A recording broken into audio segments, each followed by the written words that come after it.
I hope that's how this works. Oh, hobo code. The code says, nice lady, but she only likes salesmen. Ah well, not super useful to a non-hobo, but at least you got some translation practice. The door isn't locked. Head inside? Sure.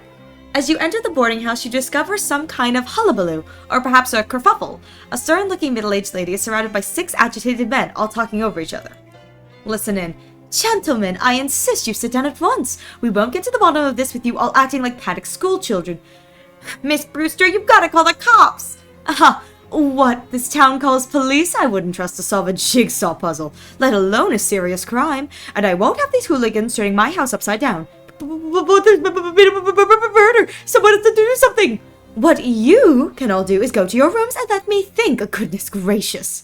The men file up the stairs, abashedly, but still fidgeting nervously. Murder mystery! Talk to the woman. Excuse me? Miss Brewster sighs, exasperated. I'm sorry, I don't have any vacancies. Well, I suppose I do, but I can't let you have that room until this whole mess has been sorted out. One of those men said something about a murder? Yes, it's absolutely ghastly. One of my lodgers was murdered in the night, and nobody's heard or saw anything. I'm practically at my wit's end. Ooh, side quest! Maybe I can help. My name's Ariel. I'm kind of an independent investigator sort of thing. Oh, like a Belgian fellow? Is it Belgian fellow in the mystery novels? What? Sure. Well, that's marvelous. If you can solve this mystery, I can pay you quite reasonably. Okay, it's a deal. But. Alright, hang on. There we go. Alright, there we go. Okay, it's a deal. Thank goodness. What can you tell me about the victims? He was a traveling salesman. All my lodgers are traveling salesmen. What did he sell? Oh, they come and go so frequently, I'm afraid I haven't the foggiest idea. Well, how did he die? I'm not sure. His body is missing. Look, you better just go and have a look for yourself. He was in 3C. I locked the door so that no one else would go mess around in there. Okay. Do not use phone. Only Miss Brewster's around inside the kitchen. Oil paintings, radio, bathroom door's locked. No! How dare they lock the bathroom door? Alright, second floor. I need to go to... Knock on the door. 3C. Alright. 3C. Oh! Some high-heeled shoes that have been carelessly left in the hallway. You're not sure which aspect of this would upset Miss Brewster most. Take the shoes. Extra high heels. Makes your steps higher. Alright, I gotta hear this. Actually, I really like this. Oh, use the phone? Okay, let's see if I can use the phone. A little note here says, "You not use the phone." I can't use the phone! Disappointed. Alright, 3C. You unlock the door and put the key in the secret pocket you use for things you won't ever need to be referred to again. You step into 3C and discover, holy crap! A massive pool of blood on the floor. And like Miss Brewster said, there's no side body in sight. What do you mean, ordinary? Alright. Ooh! Holy jeez, is there even this much blood inside a person? Fish. Nah, nothing. Must be shallower than it looks. Nothing interesting with the bed, except that it's next to a massive pool of blood. The window was locked, so the killer must have come from inside the house. Ooh, salty fishing rod. Handful of clean water. Cure an ally who's on fire. Check yourself for clues. Hi! Alright. Wardrobe is locked. This looks pretty ordinary. Check underneath it. You roll up the rug and... Whoa, what the heck? There's a crazy occult diagram underneath it. The lines and glyphs appear to have been burned onto the floor. You can see little blobs of melted candle wax at the point of the decodagram, and it smells faintly of weird incense. Was this some kind of ritual killing? Great, like regular old murder wasn't enough. Something under the rug, I know. 20 bucks, this guy killed himself. Stupid idiot. Well, let's see if we can get any information out of her. Well, Miss Brewster, I had a look in 3C. Did you find anything? I found a huge pool of blood. It was really gross. Did you find anything else? Well, yes, actually. What? Oh my good. Yes, actually, and a cult ritual circle. What? Oh my goodness! You think it was some kind of black magic sacrifice? I'm afraid it looks that way, yes, ma'am. Well, I've always felt the Lodger's religion was no business of mine, but I won't stand for this one bit. Are any of your lodgers involved with the occult? Do you know? I do recall one of them specializes in selling occult supplies and paraphernalia, but I'm afraid I don't remember which one. You'll have to ask around. Okie dokie, time to go knocking on everyone's doors. But before that... where's... There we go, okay. 2A. You knock on the door. Who's there? I'm not opening this door with a killer on the loose. I'm investigating the murder. Do you have any information that would help? There's a salesman here who specializes in occult stuff. That seems pretty suspicious to me. Which room is he in? I'm not sure, but it isn't in the one above me. He doesn't live at the same end of the hall as the victim either. Thanks.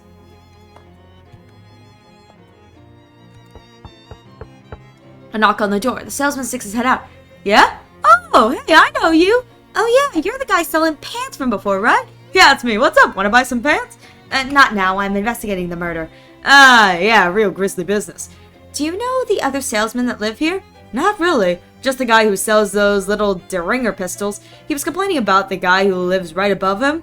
That's the trinkets and baubles guy, because he keeps making a racket drunk with stuff on the floor at night. That probably doesn't help you too much, though. Well, that's something. Thanks. There's no response. You try the knob, but the door's locked. Cutie.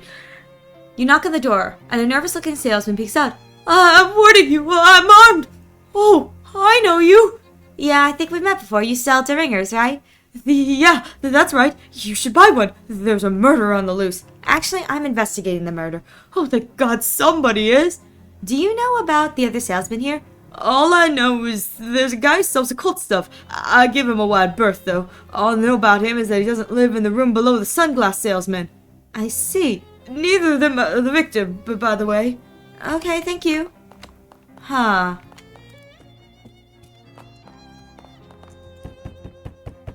You knock on the door. A voice calls out without opening it. Hello? I'm investigating the murder. How well do you know the other salesman here? I don't know any of the guys, although I think there's a guy who sells brushes, who's neighbor with the guy who sells pants. Okay, thanks. Okay, so this guy is brush guy, this guy's pants guy, and I think this is the one with the occult stuff, so we're gonna knock this one. Oh, there's the sunglass guy. You knock on the door and the salesman's up with it.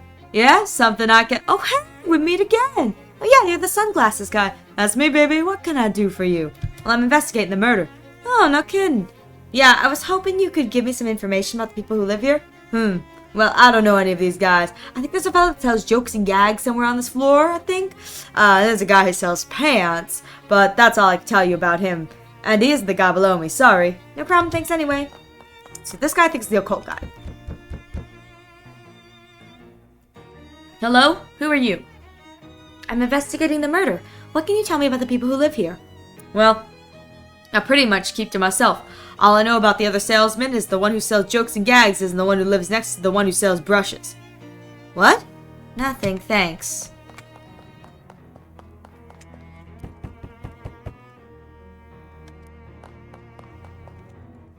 Huh. I think maybe this guy is the...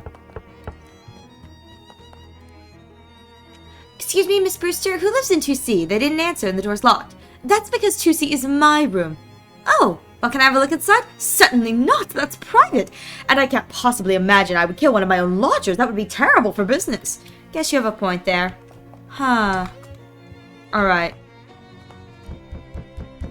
So the occult salesman doesn't live in the room below the sunglass salesman. That's her room. 2A doesn't live at the same end of the hall as the victim. Yeah. Let's see, all I know is the guy who sells Deringers is right underneath the guy who sells trinkets. So this is the trinket guy.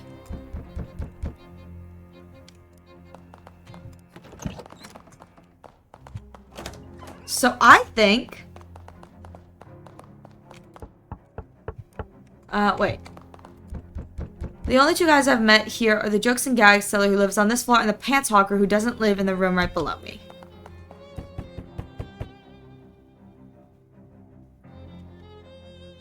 Actually, I wanted to hear what you said again. The salesman who sells jokes and gags is the only one who lives next to the one... Wait, the salesman who sells jokes and gags isn't the only one who lives next to the one who lives above the one who sells brushes.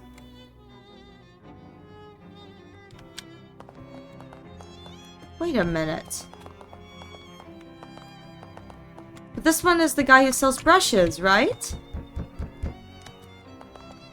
I'm so confused. Huh. She's definitely hiding something. I agree.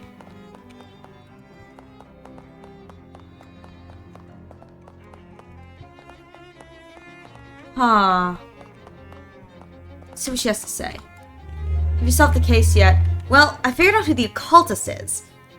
Well, I maybe figured out who the occultist is. Maybe if we confront him with it, he'll either confess or give us some useful information. Are you certain you know which one it is? I won't have you accusing a raw fellow. Yeah, I'm pretty sure. Alright, shall we gather everyone together like the scene of the crime, so you can do a dramatic reveal like in the novels? Sure if you want. I must say, this whole murder business is simply dreadful, but it's the most interesting thing that's happened to me in years. There we go. You head up to 3C. Yep. And after a few minutes, Miss Brewster meets you up there, with the salesman in tow. Alright, well, I suppose you're all wondering why I've called you here today. I assumed it was so you could tell us who did the murder. That was my guess, too. Oh god, I have to... Oh my god. So anyway, I'm pretty sure the answer is 2B. Here we go, 3B. Right, yeah, so, as you can see by the weird circle on the floor, this killing probably had occult significance. Therefore, the most likely candidate for the occult goods salesman who is the guy in 3B. What? No, I mean, yes, I do sell occult supplies, but that isn't even one of my circles. Are you actually accusing me of murder? No, I'm pretty sure you didn't kill anyone. Suddenly, the wardrobe door flies open and the salesman jumps out, which explains why we couldn't get into the wardrobe. Haha, I fooled you all pretty good. Because this guy sells jokes and gags and stuff. That's right. How do you like my new giant fake rubber pool of blood? Isn't it a scream? Yeah, it's pretty good. Here, let me give you something for being such a good sport, kid. We're in good health. You got the Foots ring. Makes you more likely to encounter traveling salesmen. I don't want that. Now, if you'll excuse me, I gotta roll this blood back up. And 9 people in this tiny room is 8 too many. Which is... Yes, he was alive, which is the dumbest twist ever. I didn't know how that was going to end. But I didn't think it was going to be as obvious as, like, well, he was actually dead. Like, if there's no body in that respect, and no blood and ash like we saw in the previous game, it's like, that doesn't make any sense. That man was locked in the closet the whole time. If I had just broken down the closet door, all of this would have been solved. And for that matter, why the heck didn't the landlady go through all his stuff? Like, this would have been solved so much faster. Well, I must say that went quite satisfactorily. Here's your pay. You earned only 25 bucks. Great, glad to be of help. I'd say I'll call you if I've never used your services again, but I quite think one exciting thing happens here every few years is quite sufficient. If it happens again, I'm just going to throw everyone out. Good idea. That's the dumbest twist to a murder mystery. I know, right? Can I go into the kitchen now? Okay. Hey there. Oh, why is this smoking? It's Murray's desk, piled with books and papers you get a weird feeling about for some reason. Nestled among the books and papers is an old book, but still valid, postage stamps with a few missing. They're surrounded with a haze of weird shadowy energy, but you can still clearly see the illustrations of cute dogs on them. Wait a minute, cute dogs? That's just like the stamp that survived your luggage fire. Oh dang, of course, that stamp is what destroyed your luggage. All your best stuff was in there, your clothes, your teddy bear. That tears it. This shadow business has become personal. I mean, it was personal already because of the Murray being your uncle and all, but now it's extra personal. Wish time? What do you mean, wish time? What do you mean, wish time? Grr. What's up? What's up? These stamps? These stamps have shadow gunk on them, and one of them killed my luggage! Oh my gosh! I guess that was my fault. I ran out of stamps and found those inside Mary's desk. I didn't even think to test them. I'm so sorry. It's not your fault. It's whatever is causing this damn shadow stuff. I'm definitely going to put a stop to it, though. Wait, how many of these stamps have you used? Just one, thankfully. The rest must have already been gone when Mary found them. That's good news, at least. That's so frustrating! Hey, it's that rug from the boarding house! Miss Brewster must have sent it to you as an additional gesture of gratitude. Or because she hates the way it looks and thinks it's cursed. Hey! The more places we go, the more stuff we get. Oh! The person who could grant a wish. Right. This.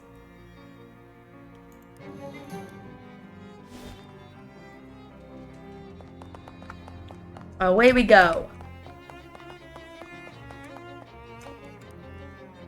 I wish... I wonder what she gives. I'm gonna look it up. I'm gonna look up what she gives. Because I'm very curious. Because I really want to choose the I wish for you to sit in your swell chair.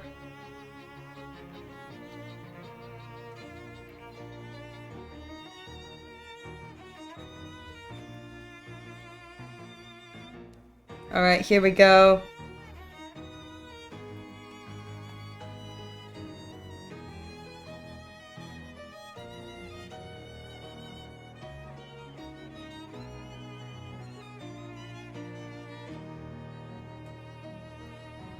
Oh, okay. She looks so angry. She does.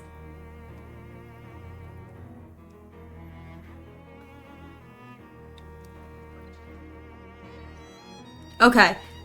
Oh! Okay, so I'm gonna be real here. I'm a dumb idiot. While I was looking over these options again, because some people were saying I chose to fight and that was so hard, I was like, yeah, I don't want to do that. I just realized it says, I wish to sit in your swell chair. Not, I wish for you to sit in your swell chair. I was reading it as, I wish that you, Liz, continue to sit in your chair.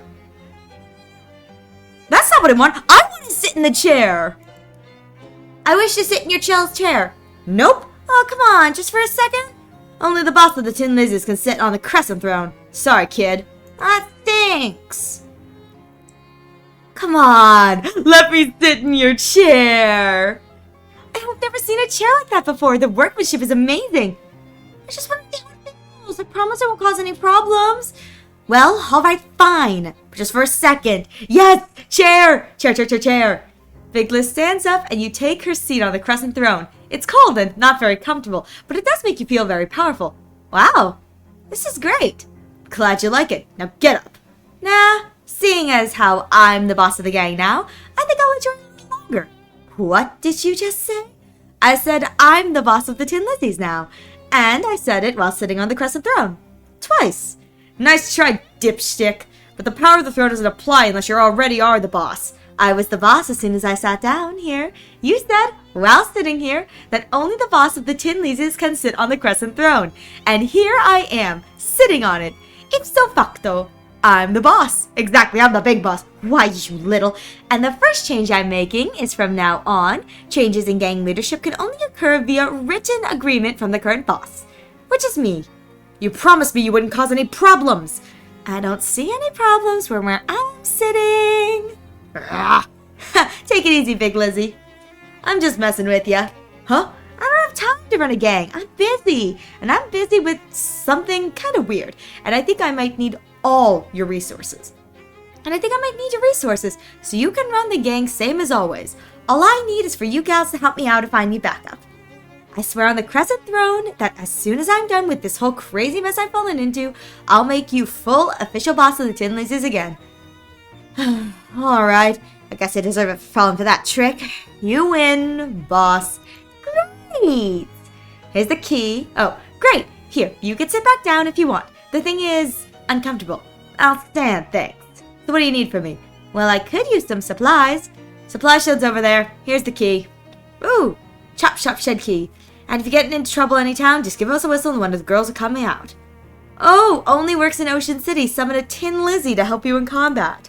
Oh, that's kind of fun. Oh, Well, the crescent throne is yours now. You can drag it back to your room if you want to. Oh, I can drag the throne back! The throne is in my house! You sit for a moment and reflect on both your power and your responsibilities. Heavy is the head, plus the ranged attacks. Oh, cool. That's not what I'm using. But still, I'm the god now! I just stole the throne! Oh my god. That's hilarious. Sorry I tricked you out of your gang. It was a dirty trick, but it was by the book. I should have been more careful, though. Oh, there's more stuff over here. Ooh, the drawers are locked. Dang it. Jimmy the lock. You unlock the car, ruining both the lock and the hanger in the process. The glove compartment is full of meat. Shed door. Ooh, loot. Loot, loot, loot, loot, loot, loot. This poster says, antifreeze is delicious, but it's poison. Who the fudge is eating antifreeze? Honestly, kind of want to, though. Fancy con stuff. Okay. Bunch of repair manuals you've never heard, except welding and wielding. Every day on this calendar is just his crimes. Chopped off car door. Huh. Here we go. You read the book. Huh, it turns out you're supposed to repair weapons after you use them for a while. Who knew? You got the perk Weapon Repair Aware. Unlock. Weapon durability is unlocked. You put the book away, but realize that your newfound knowledge that its spine is broken beyond repair, so you throw it away. Now it does have durability. I know, I've screwed myself. Alright. Thank you for reminding me to go back for the wish. Hey, boss. My trusted Lieutenant Daisy. Brass? Close enough. What's up? We got the proceeds from the last shipment of found parts we sold. After overhead and taxes and all that, this is your cut. You pay taxes? I mean, we pay taxes? Gotta keep up appearances. We don't want the feds breathing down our neck, right? Oh yeah, that sounds pretty gross. I mean, that's so true. There's nothing that's even worse. It's like one thing we all don't do. No tax evasion. Alright. Oh, that's not what I wanted to do. Oh, go talk to Fancy Dan about the speakeasy deed. Right. It's probably better to do before we cure that pocket watch. Into the speakeasy. Hey, it's you again. Did you find Oliver? Sort of. I don't like the sound of that. Oliver is gone. Handoff went extremely bad. Badly. Yeah, that too. You go over the events at the fridge factory. Fancy Dan makes a variety of faces at various points in your story because Fancy Dan is a good listener. Show him the deed. Oliver was carrying this with him. Dan skims the deed. It says here that ownership of the speakeasy is automatically transferred to whoever has physical possession of this deed. Huh? Is that legal? None of this is legal. Oh, yeah. It's a speakeasy. None of this is legal. That's great. Nothing's legal. It's a freaking speakeasy. Oh, yeah. I guess you're my new boss, baby. Let's have a drink to mourn the old boss and another one to celebrate the new one. Good idea. I guess we ought to change the name since, well, Oliver's Place is no longer Oliver's Place. Suppose that's right. You got any ideas? Maybe something inquisitive and avant-garde like, I don't know, Noble Oblige. The purple door is good. Sounds like the sound of Ariel's place. I want to name it something else. We can name the speakeasy. Chat, what should we name the speakeasy? Just chat? I love that. I love that so much. Yes, just chat. Okay, chat it is. Chat! I like it. Now to business. To business! We make the beer in-house, so that's safe, but we're out of everything else, and based on your story, I'd say the stuff at the factory isn't safe to use. Yeah, if you can find booze or mixers or garnishes, bring it back here. Any idea where to get started with that? No, but you might check with Barnaby. Barnaby? Dan points at the milky-eyed sot at the table by the wall. He doesn't seem very well, but he's got a nose for news and a sixth sense for booze. He might know where you can find what you're looking for. Thanks. Okay. What is my current boost? Perks? Weapon durability. What's my current boost? 5 HP for booze. Okay. Alright. Barnaby! He turns his head towards you and smiles. Stare at him and grin. Oh, okay. The lake is deep down enough to drown dreams, but not the sins of the grandfather. I see. I think I see. Distilled to its essence, a lake is just a valley abandoned. The lake is deep enough to drown dreams, but not sins.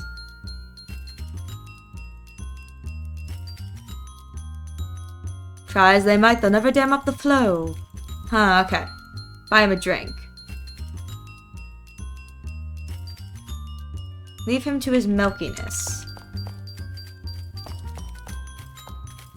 Oh, hey Dan! Your spittoon is kind of inconvenient. Nah, baby, that spittoon ain't for spitting in.